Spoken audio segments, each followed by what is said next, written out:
Hello and welcome back to the channel. Welcome everybody. Thank you everyone for your support over the last couple of videos. So in the last couple of videos you will have seen me fabricating steelwork and making stuff on the Swift Cut plasma cutter, and this is all for the steel frame building. We need to take one of the posts out because when we drive in and out between them we can damage mud guards, we can sort of smash like side windows if we get caught on them. It's just going to make it a lot easier. So we're going to put this steel frame in the roof that I've made, and we're going to remove the post below it. That's going to be towards the end of the video, but the first thing we're going to do, we're going to take it and all be galvanised.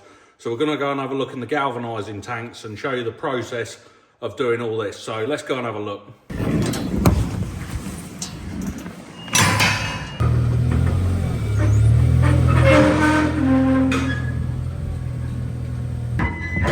Righto.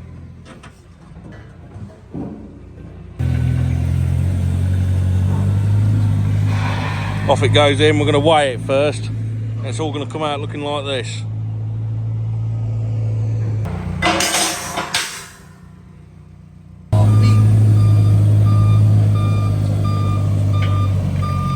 So the first thing we're going to do, we're going to weigh all the steel in, then we'll weigh it out when we're done, and that will be how we're charged on the weight of the zinc that goes onto the steel. And then what we're going to do now, we're going to put all these tie rods on it so we can dip it into the baths. This is hydrochloric acid that it goes into first to clean all the steel, so it makes it nice and clean. It's a two-stage process, so we'll do that, and then it will go into the water to make sure there's no hydrochloric acid left on it anyway.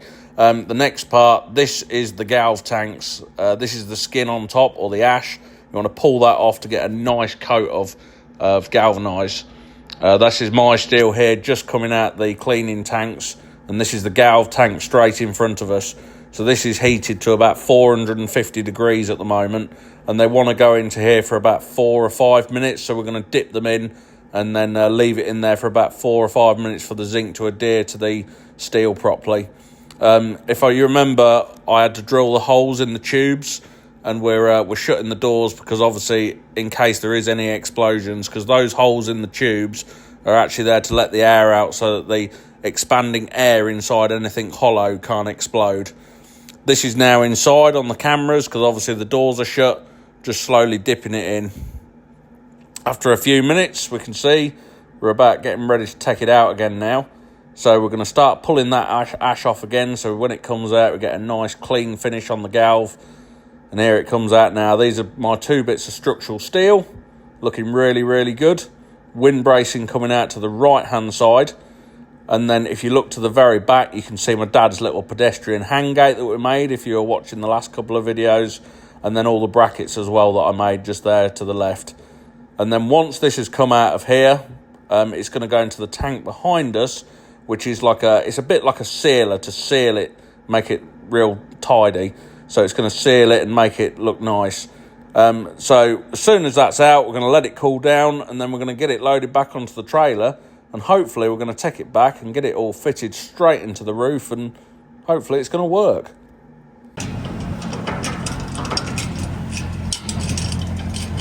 So there's a finished product. Got our bits in there that we wanted. They're the end plates again. And then, yeah, all looks good. Doesn't it look loads better?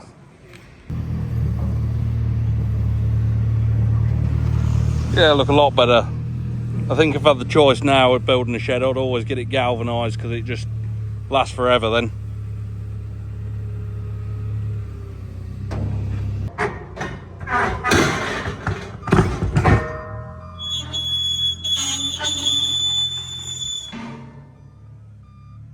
Back now, so we're going to get them set up. That side just needs spinning round. This side goes just here. Dad's setting his gate up, so he's happy.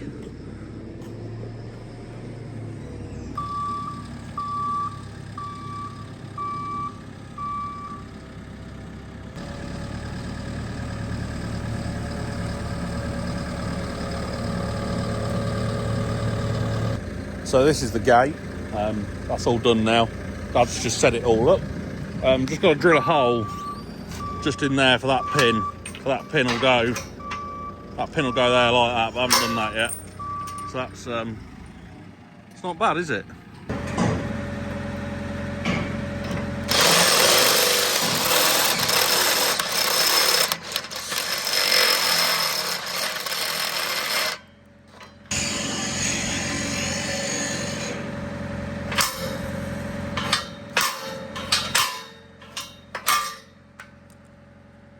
So this bit of wind bracing goes up there, then the bracket on that side, then this big bit of RSJ up there, and then the next bit of RSJ, it goes up there, and then so on, wind bracing in there, which then connects into that wind bracing there that makes the whole building, you know, sort of, it will stop, makes it stiff, if you know what I mean. And just before that, I've just noticed this, look, you see it? There's a bit of a drip of zinc there, so we'll just grind that little bit off with the grinder, else it won't sit flat. The way I've got to work this as well, I can't put the wind bracing up first because the brackets need to be up. So the steel, this bit of steel has got to go up first, and we're going to have to hold it up with 2 JCBs. There's one over there and one here. So we're going to hold both the 2 bits of steel up whilst we bolt it all up. And then that means the brackets will then be able to go on the back, which then we can put the wind bracing on, and then we can let it down, see what it's like, and then I guess just cut the middle post out. And that's the whole point of this whole exercise. Nice day today. The first bit we're going to do, we're just here, and we can't get to the bolts behind, so I've had, look, just there, I've had to cut it, so we can put it back on afterwards. This is where we're going to start. We're going to start by bolting the brackets up. Right, do these up.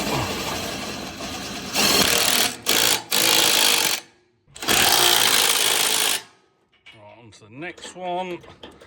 And come on.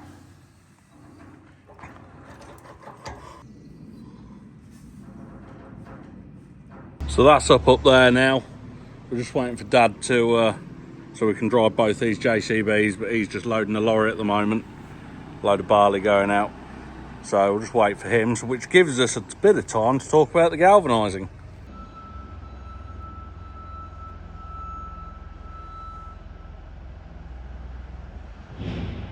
So the whole galvanising process, it's come in pretty much bang on £500. Quid, pounds, not weight, currency again. So yeah. So we're talking about the steel, weren't we? About £700, and then there's about £100 worth of consumables, so the plasma cutter and bits and bobs. So, and then we've got £500 worth of this. So we're quite good on the budget. We're sort of, let's call it all in realistically, about £1,500 for everything, but that's not including my time. So yeah, I don't know what people class as what their time is because everybody's different. So I'm just going on the materials cost and a few other bits. So yeah, around about £1,400-1,500, I'd say, to do all this with galvanising and all the steel, all the bolts and everything. So right, he's nearly loaded now. So let's get these big bits of steel up. Before we go up as well, just checking that all the bolts go through, because I don't want to get up there and find out they don't go through. So they're all pretty good. There's the odd one that's not, and if it won't go through, we're just doing this, look. Just cleaning the ends out. Just where the galvanised might have dripped or something like that. Same on this plate, you can see where we've just ground a bit of drip galv off there, and then we'll just run that through there like that.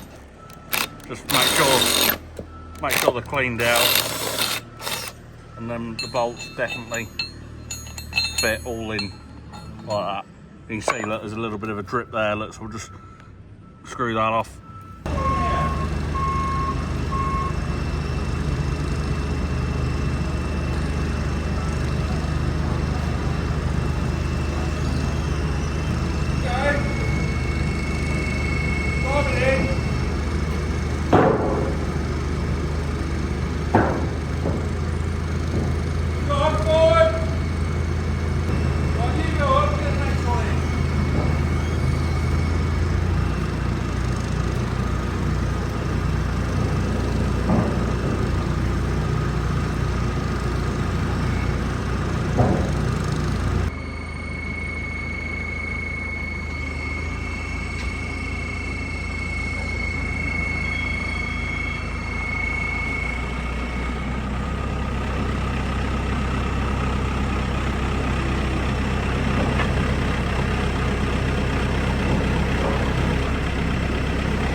zoom out, look, it's coming off the pallet tines.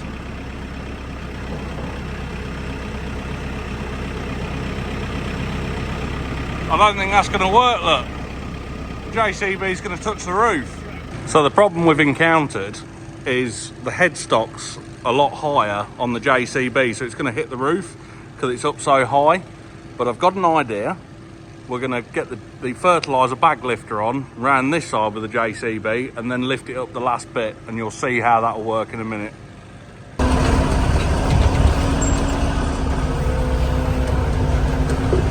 Right, we're going to get the first one bolted up and then we're going to have to swap again.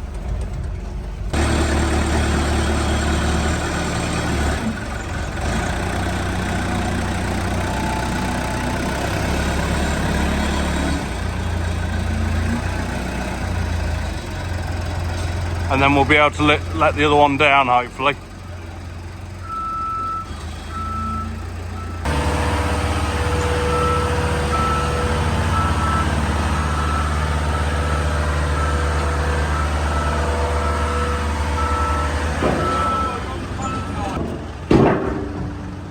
Bit more.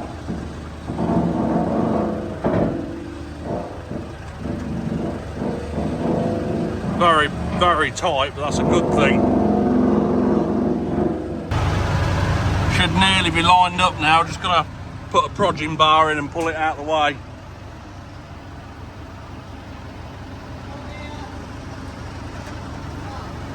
Gonna bolt this end up just here first, and then we're going to try and lift that one up next, and then bolt the middle up and bolt that end up.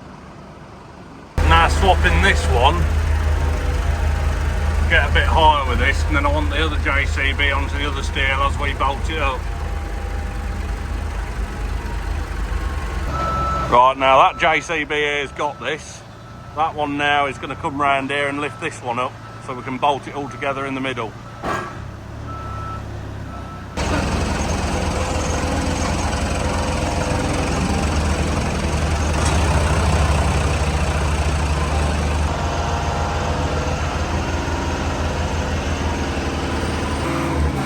My dad's decided to talk to somebody instead of helping us, and then my brother's here doing this, so I'll go up and help him.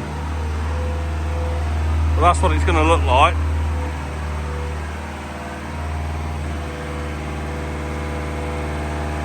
So I've got that side up there bolted up now.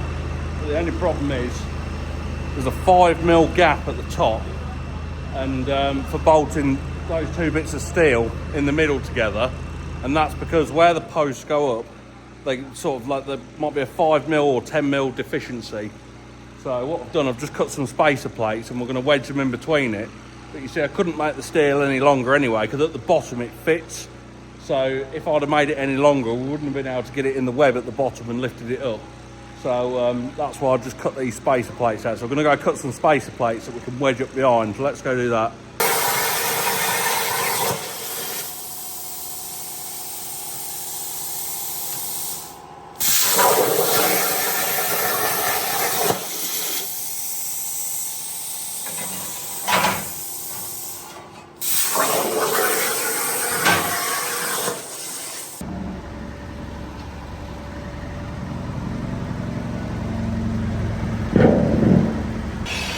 Oh, 3 bolts at the top, yeah. So get that up there, and then that's the sandwich plate. So that need a bolt. You need to go up or across, look. Just got to wedge this bit off here. Line these bolts, so I've got to put the spacer in the other side. Through that. Good job I got some help come today, isn't it? We've just got to slide these up. We've got 2 this side instead. Just back that one out slightly. This one here, yeah. Just so we can get it in. You got it? Ammo? There you go on. And as tight as possible. So this side's got 1 spacer behind it, just there, and then the other side's got 2. So it all fits. We've just got to get all the bolts in. We've got our first one in just there. Got, look, these 2 spacers, they're literally really tight. So when it pulls it up, those 2 spacers will go there like that. And then there's 1 spacer around the other side. You just see it just there, and when it all pulls tight, it'll all clamp together, and that'll be pretty much bang on, I'd have thought. We're gonna go. It's nearly there. Just run it through with the gun. These will be nearly through in a minute, but we'll pull them up. I am just going to put a bit of Loctite on these as well.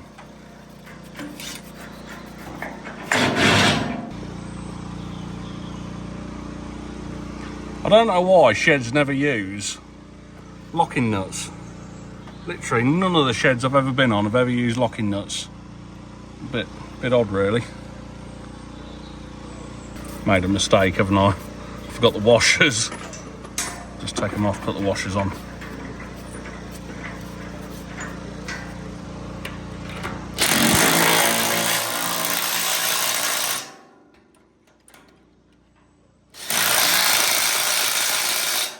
I'll do them up with a breaker bar in a minute. Next thing we're going to do is put the wind bracing up, which are these tubes just here. Hello, cat.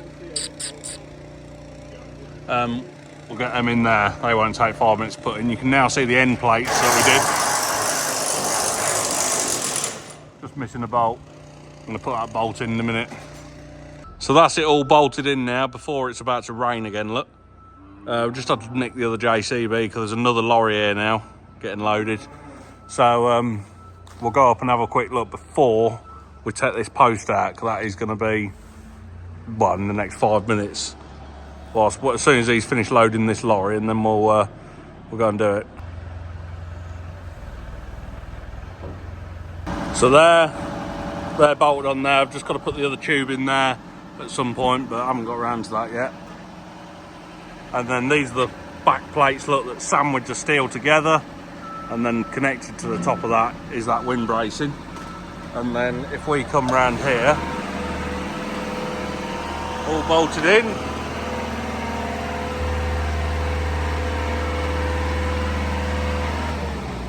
Same again, all bolted up.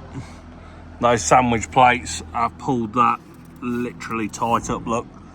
So we had 2 sandwich plates around that side and 1 this side, and they're about, I think the steel was about 4 or 5 mil thick.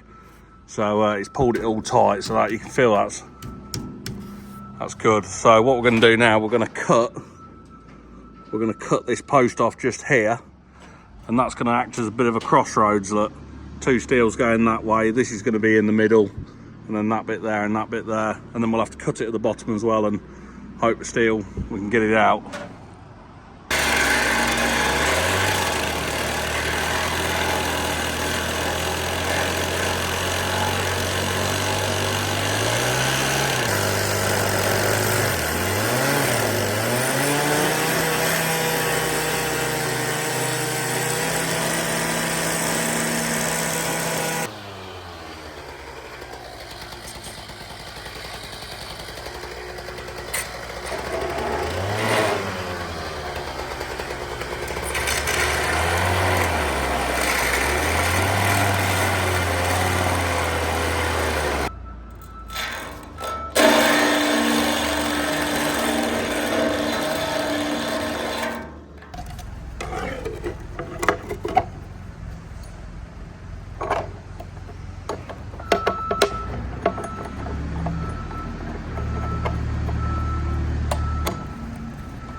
So the reason the saw just got stuck then is because I got all the way through, and I think the whole post was dropped by about 1 millimetre. So I'm expecting it to drop about probably 5 mil, if that.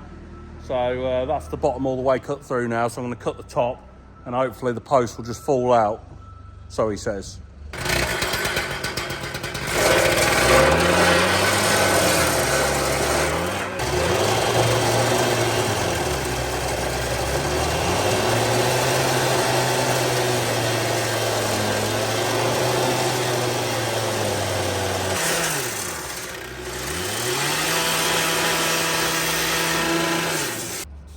I just marked this post.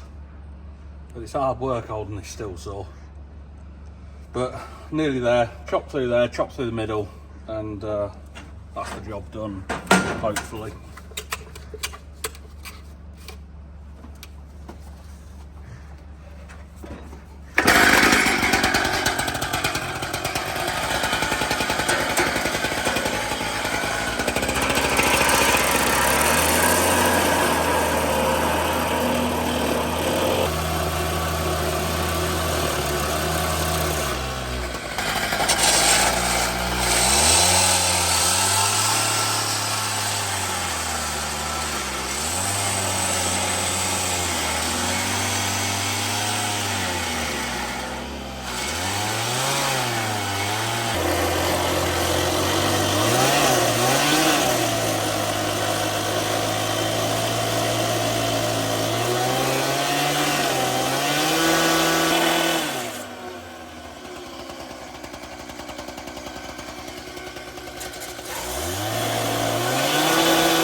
That is now cut. It's just dropped a mill on it, but we're going to go down and see if we can twist it out now.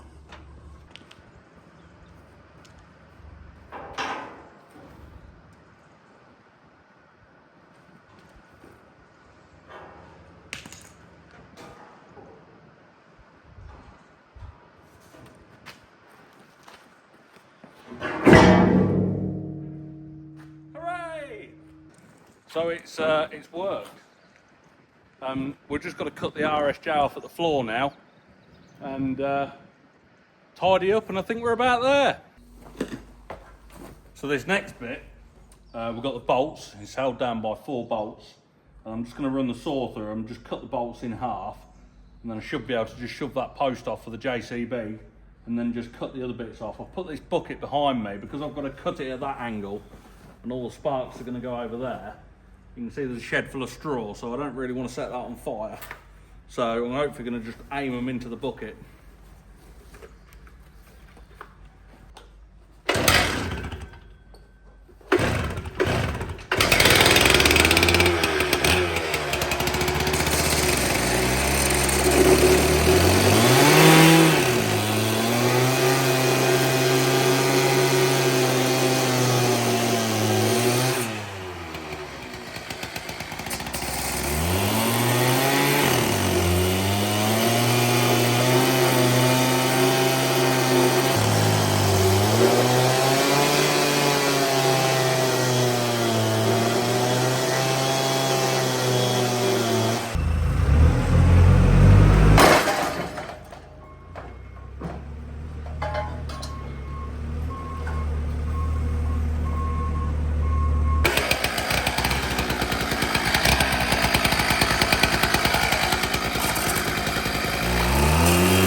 So there we have the finished thing. I'm quite pleased we took this post out in the end.